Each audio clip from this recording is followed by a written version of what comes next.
Baik, saya akan menjawab pertanyaan nomor 4 tentang sifat fisika kimia yang menjadi pertimbangan utama dalam teknik isolasi senyawa bioaktif.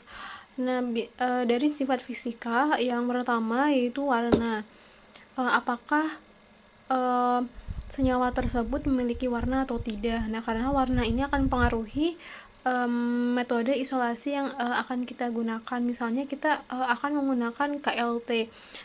Apakah senyawa tersebut itu jika ditotolkan pada plat KLT itu mampu memberikan warna atau tidak. Nah, contohnya misalnya tanin. Senyawa tanin memiliki warna gelap apabila terkena cahaya atau dibiarkan di udara terbuka. Kemudian saat ditotolkan dengan KLT, tanin memberikan warna. Nah, kemudian yang kedua itu dari kelarutan. Di sini dilihat sifat kelarutan senyawa itu sehingga itu digunakan karena mempengaruhi pelarut yang akan kita pakai saat proses ekstraksi ataupun saat proses isolasi. Nah, karena polaritas dari jenis pelarut yang akan kita gunakan itu harus sama atau sangat dekat dengan polaritas bahan yang akan diekstrak agar ekstraksi berjalan secara efisien. Nah, dengan menggunakan pelarut yang spesifik sesuai kelarutan senyawa, maka kita akan mendapatkan isolat yang baik secara maksimal. Nah, contohnya adalah senyawa alkaloid dalam bentuk basanya dia bisa tidak larut dalam air tetapi mudah larut dalam pelarut organik seperti benzen, ether, dan kloroform. Sementara kalau alkaloid dalam bentuk garamnya, alkaloid ini mudah larut dalam pelarut polar. Maka untuk kita mengisolasi senyawa alkaloid, kita harus tahu dulu apakah kita melakukan screening dulu apakah alkaloid yang terkandung itu merupakan alkaloid dalam bentuk basa ataupun dalam bentuk garam, sehingga kita bisa menentukan pelarut yang sesuai. Kemudian kita harus tahu titik didihnya dulu. Titik didih ini mempengaruhi pemilihan metode yang akan kita gunakan, karena titik didih dari senyawa yang akan kita isolasi itu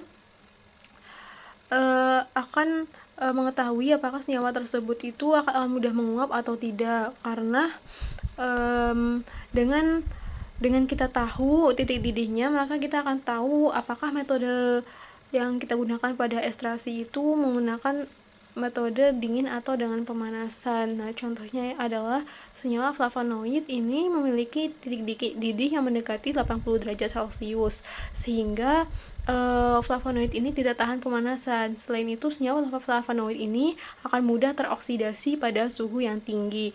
Maka dari itu, saat kita mengisolasi flavonoid itu harus berhati-hati dan tidak menggunakan suhu yang tinggi, karena agar senyawa flavonoid yang kita isolasi itu tidak teroksidasi. Nah, untuk yang selanjutnya itu sifat kimia. Dari sifat kimia ini saya kasih contoh, misalnya senyawa tanin memiliki gugus fenol dan bersifat koloid, karena itu dia dalam air bersifat koloid dan asam lemah. Nah, untuk yang kedua contohnya apakah senyawa tersebut itu mudah mengalami reaksi atau tidak. Misalnya flavonoid, karena flavonoid ini merupakan termasuk polifenol, maka flavonoid ini mempunyai sifat kimia dari senyawa fenol itu sendiri, yaitu bersifat agak asam sehingga dapat larut dalam basa. Bila dibiarkan dalam larutan basa dan di samping itu terdapat oksigen, maka flavonoid ini akan mudah terurai. Kemudian apakah senyawa tersebut akan membentuk kompleks dengan senyawa lain. Contohnya, flavonoid dapat membentuk kompleks dengan protein melalui ikatan hidrogen.